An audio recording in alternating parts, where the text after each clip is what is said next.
have a dream that one day this nation will rise up and live out the true meaning of its creed. We hold these truths to be self-evident. Hey guys, it's Geopolitical here, and I am back with another video. And in this video, I'm joined yet again by my amazing mom. Say hello to the people. Hi. And in this video, as the title suggests, we are going to be discussing neo-colonization. It is a very, very, very contentious topic, and it's something that many people are engaging in scholarly discussions about. It is dominating academic and political conversation all across the world, so it is only right for my mother and I to jump on the bandwagon and to talk about it too. Now, before we talk about neo-colonization, we must firstly highlight colonization in and of itself. And that was basically, and we're going to be speaking about colonization in a way that is specific to the continent of Africa. And the period of time when Africa was colonized was between 1880 and 1914. And in 1880, that's when colonization, of course, began. European nations, European so-called diplomats engaged in imperialistic discussions about giving away territory in Africa, and they were negotiating how and what country would, how countries would obtain certain regions and land in Africa. And you know, that led up to the Berlin Conference from 1880 to 1885. The Berlin Conference, of course, commenced in 1885, when many European leaders then put up a map of Africa and separated, drew up lines and created nationalistic entities, which we now know today as African countries. It didn't all happen at the Berlin Conference, but in subsequent events, they continuously divided up territory in Africa and shared it amongst themselves. We see those countries today, as stated previously, African countries. To those so-called diplomats like Lord Salisbury and Bismarck, those nations in Africa were simply economic entities. So we must bear colonization in mind before we get into neo-colonization. And one thing I'm going to point out really briefly is many people have a perception of Africa that is based upon poverty and economic deprivation. Many people look at Africa and see the drought, see the starvation, and they think that African people are innately troublesome, especially with the conflict. They feel Africans are innately poor and naturally impoverished, but that couldn't be further from the truth. Why Africa is in that position, if we truly ask ourselves why Africa is in the position it is today, you must look back into history, and once you do that, you will see that the Western colonial hand, the grip that the Western superpowers had on Africa, is what drained Africa of any potential that it had. Of course, that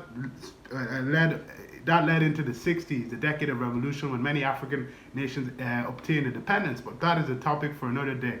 Today we're going to be discussing with my mom neo-colonization. So neo-colonization, it's a coined term, and it was coined by the former Ghanaian president Kwame Nkrumah. And he claimed that neo-colonization was basically the capitalistic exploitation of Africa through foreign debt and foreign loans. Now, a perfect example of neo-colonization, I think, is France. And what France have done ever since the 60s, after many African nations obtained their political independence, was strip these countries of the ability to obtain their economic independence. As stated in one of my previous videos on Africa, 14 African nations that are former French colonies have their central banks in France. And when they want to withdraw money from those central banks, they have to send a request to France that can be rejected. That happens nowhere else in the world. These countries use a currency known as the CFA franc. There's talks of them rejecting this currency and using a currency called ECO, but to this day, that currency is still used. These countries have been stripped of the ability to be self-sufficient and independent, truly. And this neo-colonialistic tactic is being utilized by France. You know, the former French president, Jacques Chirac, once said in the late 2000s that without Africa, France would slide into the ranks of a third world country. So these neo-colonialistic entities in the West are still heavily dependent on Africa, but they don't tell you that. And here we're going to discuss it. So what do you think of France and what they're doing to Africa at the moment? Well, France is still in Africa. They are still there. We still have 14 African countries that still have to pay colonial tax. Colonial tax. In this day of age, I think it's just not acceptable. And they have to take permission from France before they can take their money out of their bank. they have their own country. They should have their bank, central bank in their country or in their continent. You know, because they know very well that without those 40 countries from Africa, they are nothing. There will be nowhere to be found. They, of course, slide down to the third world country. Yeah. Because France have nothing. France is basically living on Africa. That is the way it is, and they know it. Yep. They know it. They know what what it is. I completely agree with you, Mom. Yeah. But next, I completely agree with everything you had to say there. And I think what France is doing in and to Africa is absolutely atrocious. And we ask ourselves, why is Africa dealing with so much poverty? We look at Africa, as stated previously, and we see poverty-stricken children that are hungry. But we must join the dots between colonization and now neo-colonization to those terrible sociological issues that Africa is currently facing. Now, the next theme I want to touch on is leaders, because that is, I think, a topic that is heavily touched on when people discuss Africa. People think of how Africa is filled with corrupt, tyrannical leaders that are not good to their people, but instead exploit their people. And even though to a certain extent that is true, and there are bad leaders in Africa, a lot of the time when the West want to intervene in Africa, they use the idea that all African leaders are corrupt as an excuse to go to Africa. For example, in Congo, after they obtained their liberation, their liberty in the 60s from Belgium, they were led by a man known as Patrice Lumumba, the former prime minister of Congo. And he truly spoke against imperialism and about political and economic empowerment for the Congo. And he was a good leader for the Congo. Yet America and Belgium, and to a certain extent the UN, intervened in the Congo and contributed to his killing and his assassination. And they replaced Patrice Lumumba with a man called Mobutu, who led for over 2 decades and killed his people. He raped young girls in his country. He did everything the West claimed African leaders should not be doing. But if that idea was true, if the West was truly against bad leaders leading in Africa, surely they would have been against Mobutu and for Lumumba. But Lumumba was for African liberation, so they weren't truly for the betterment of the Congolese people. And another issue you kind of brought up is Gaddafi. Gaddafi, many people see him through a Western lens, and through the Western lens, he's a bad leader. He's a leader that hated his people. Do you want to touch on that whole idea of the West being against good leaders in Africa and Gaddafi? Was he a good leader or a bad leader? Do you want to clear that up for people? Gaddafi was a great leader. Absolutely, okay. I can tell you that. Okay. Now, before the America, the US and the British went to Libya to take out Gaddafi, every Libyan citizen have free education, healthcare, good infrastructure. They have electricity. There was. It was just like before then, any Africa citizen that find themselves in Libya, they have free healthcare as well. They have a medical card, they get a job, they live there, they work and just live a normal life.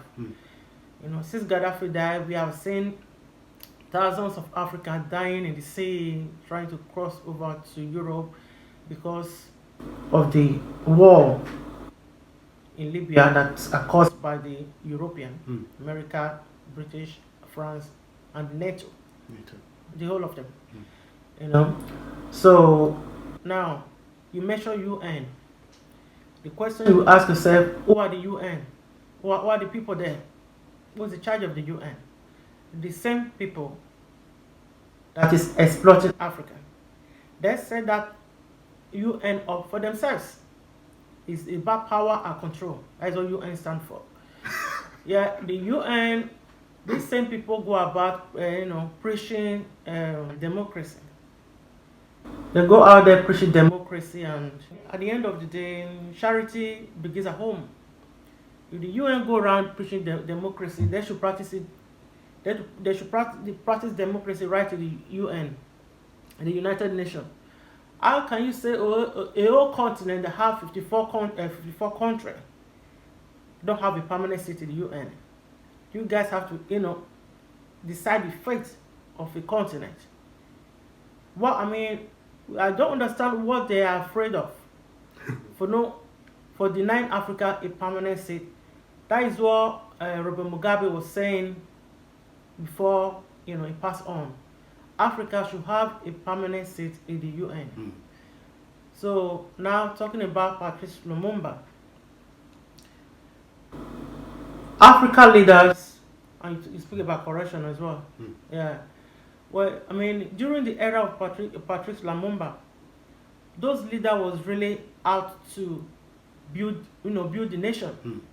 There was art for nation building, and they know very well that still having this this France and the other country there, they will not be able to do it, because those guys are there for their interest, and those interests, Africa need those interests for them to build themselves, because the interests belong to the Africans. Their interest is all the gold, diamond, the resources, minerals, oil, gas we have in Africa. That is their interest. We need that for ourselves. Yeah. So any leader that want to stand in their way, stand against their interest, that leader have to be pulled down. The France have succeeded in assassinating 22 African leaders over the years. Yeah. You ask yourself, why are they killing these people? As we speak now, we have the leader of Cameroon that have been there for God knows how many years. Because the guy is a puppet to France. Yeah, France is giving them all the weapons. They have to this, Francophone and Romanian, the part that speak English and France in Cameroon. Yeah. So the French side are killing the English side, supported by France. So if the leader there was not a French puppet, the UN could have come for him and take him out, overthrow his government, just come up with something. Yep. He's killing his own people, whatever, to give the dog a bad name to kill it. Yeah. Yeah, so. Yeah, I completely agree. And that was very, very powerful. Great. You made some absolutely fantastic statements. And I want to retract for a second and touch on Gaddafi really briefly. Gaddafi, like any leader across the world, was certainly imperfect. There were some things he did that was not necessarily right. And I do not condone absolutely everything he did. But his rhetoric about African empowerment, as someone who's of African descent, tingles my political taste buds. He spoke about creating a single currency for Africa. That is what he wanted to do. That currency was going to be referred to as the gold dinar. And once he started speaking about African self-assertiveness and self-determination, that is when bodies like NATO intervened into Libya and aided secessionist troops, not necessarily secessionist troops literally, but ideologically secessionist troops to overthrow Gaddafi and kill Gaddafi. And ever since that man died, Libya has never seen peace. So you must ask yourself the question, are they overthrowing these leaders for the betterment of the people there, or are they doing them for their own interests? So this is the whole idea of neo-colonization, a Western hierarchical power structure that is in place to ensure that the suppression of Africa leads to their own economic gain, like it did through the phase and period of colonization, and like it did through the phase and period of slavery. Now, you raised a lot of consequential points as you spoke, and I completely agree with everything you said. And I just want to get the message out there once more. I just touched on it there, that when one speaks against the Western hierarchical power structure, it's not against the layman and woman on the street. It's not against the ordinary person. It's about the geopolitical entity that continues to suppress Africa using colonialistic and now neo-colonialistic strategies and tactics to keep Africa down, to economically gain from her. And that is what we're speaking of. Now, the next thing I want to speak on now is China, because this is a very popular topic at the moment on the discussion on neo-colonization and Africa. Many people are speaking of how China have intervened there economically, and they are building infrastructure, building houses, constructing roads, and they're doing so, they're engaging in transactions and doing so to gain from the natural resources in Africa. And many African leaders supposedly don't understand the wealth that Africa possesses. So they're giving off these natural minerals and resources that are worth a lot. And they cost an exuberant amount of money, and they're giving these away for China's cooperation in regards to building infrastructure in Africa. So what's your take on China's involvement in Africa at this point in time? Well, I can start with China is not building anything in Africa. Okay. That is the truth. Yeah. The Chinese are not building anything. But when the Chinese are coming to, do the road, they will bring their own people. And if the road is faulty, the road needs to be maintained. Do any maintenance on the road, the government, the Nigerian government, have to invite China to come back and do the maintenance. So the Chinese are not really helping Africa. They are there for their own interests. And I'm telling you, with the way things are going, in the next 10 or 20 years, God help us. God help us. And I don't think the African leaders, I'm saying this now because I don't know, for them it's all about money. You know, the African leaders, what they should be doing is to concentrate on, nation building, to build the nation first. Yeah. Because another thing that is a crime to Africa is the World Bank. World Bank is war on Africa. They are not there for the benefit or for the interest of Africa. They're going, they're just going around borrowing money to African leaders. The money that they know that they can never pay back. Yeah. You give them the money, okay. If they can't pay back, then they have to take over, their oil or gas company, or take one of their resources. Yeah. They know what they're doing. Then they will be in charge of it. Take over their oil and gas company and give it to Clinton and Mrs. Clinton. Yeah, the Chinese are not in Africa for the interest of Africa. Yeah, and I complete another very powerful series of statements. And you mentioned Hillary Clinton there. When Gaddafi died, she made a very famous and popular, notorious statement. She said, "What was it? We came, we saw, he died." Yes, we came, we saw, he died. Did it have anything to do with your visit? No, I'm sure it did. We came, we saw, he died. And just to put things into proper context, I know many people adore and revere Hillary Clinton. She's the bleeding heart liberal from America that many people think represents the maxims of equality, fraternity, and she stands up for gender and racial equality and so on and so forth. However, through an African perspective, from an African paradigm, she is an enemy to Africa essentially, and her operations in Africa that have been covert to geopolitically empower the actions that suppress Africa to this day prove that. In 2016, it was proven in 2016 that she received 3,000 clandestine emails. One of those emails were from NATO, detailing how Gaddafi had plans to create a single currency for Africa. And that is why, of course, she would have got involved in Libya, and that is what led to the overthrowing of Gaddafi's regime. So we must join the dots together. We must understand that there are two fundamental geopolitical lenses in the world. There is a Western one, geopolitically. I'm not talking about on the ground, but geopolitically. But there is also an African one. And through an African lens, a lot of the heroes, political heroes here in the Western world are enemies to Africa. And through a Western lens, a lot of the people that want to better Africa are enemies to the West. Because if Africa is economically empowered, it will lead to those who have oppressed her and continuously to economically oppress her to fall. So we must join the dots and understand how it works. And that is why these neo-colonialistic tactics that my mother spoke so eloquently of are still being utilized to this day. And just the last question, what do you think needs to happen? What needs to happen to change all of this? I think there needs to be a cataclysmic shift in the way people think about colonization here in the West and also in Africa, because I believe we need to work to symbiotically cooperate all across the world. But we can't do that if we're not informed of what is going on the geopolitical stage to suppress Africa. Well, at the end of the day, Africa is feeding the world. Whether you like it or not, that is what it is. Africa filled the world with the whole world. I think one of the things that get to happen, I think African leaders have to try and find other ways to manage all these charity organizations in Africa. Okay. They are exploiting Africans. Those guys are billionaires. They are making money. Leaving the entire world under the impression that Africa is poor and dying and merely surviving on the mercy of the West. Well done, Oxfam, UNICEF, Red Cross, Life Aid, and all the other organizations that continuously run multi-million-dollar advertisement campaigns depicting charity porn to sustain that image of Africa globally. I don't know why they keep going to Africa. There's other Europe countries that are suffering, that need help. They will show you an advert They will show you how a child have to walk miles to go and fetch water. They will ask you to give them money.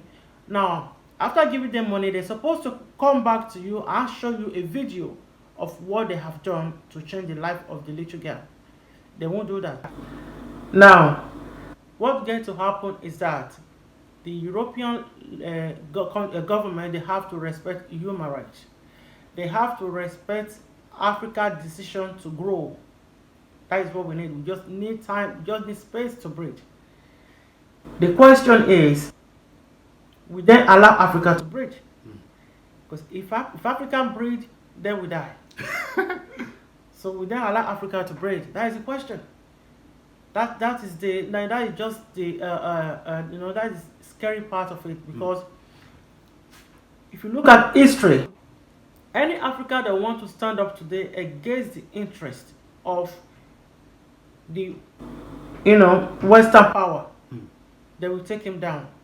Against the interest. Now, what are the interests of the Western powers? Africa resources. Africa resources. And Africa people, for Africa to grow, Africa need their resources to grow. And the resources of Africa is the interest of the Western power. So any African leader that will say, you know what, this is ours, we want to grow, we need it to develop ourselves. We don't want a loan from you. We don't want you to go to one bank and print out notes and give it to us as a loan, asking us to pay back with God. The interest is just, so ridiculous. Yeah. So they know that money can never be paid back. They start taking over resources from one African country to another. Yeah. And the people will continue to, living in abject poverty. And then you have the Western charity organization going in there as well, pretending to be helping them and see exploiting them. So I mean, I'm hoping and praying that we have an African leader that can stand up and put their people first. Put their people, put their nation first, and put their continent first. That is the only way forward. Yeah. So we need African leader that will, speak truth to power, put their people first, and that are interested in nation building, build their nation and build their people. That is so powerful. Again, that's the word that I frequently use to describe what you've been saying, because it really is. And in this video, I just wanted to discuss with my mother the real world issue of neo-colonization. It was not necessarily an ideological discussion. Instead, we were speaking about factual events and occurrences that are taking place on the continent of Africa, that are continuously pushing Africa down a path of dependency, which is what is keeping Africa colonized and oppressed, instead of letting Africa reach her full potential. Because if she did, it would be at the expense, as I stated previously, of those who oppress her. So thank you so much for being in this video. It was an honor as always, and I hope you enjoyed the video. If you did, please like, subscribe to my channel if you haven't already, comment and let me know what you think of the video. And down the line, I'm definitely going to be making more videos on this issue, because it's very important, and it's only becoming more and more energetic as a topic, because new events are occurring every day around this issue. So I definitely need to speak about it and keep you all updated. Thank you all very much for watching. Bye.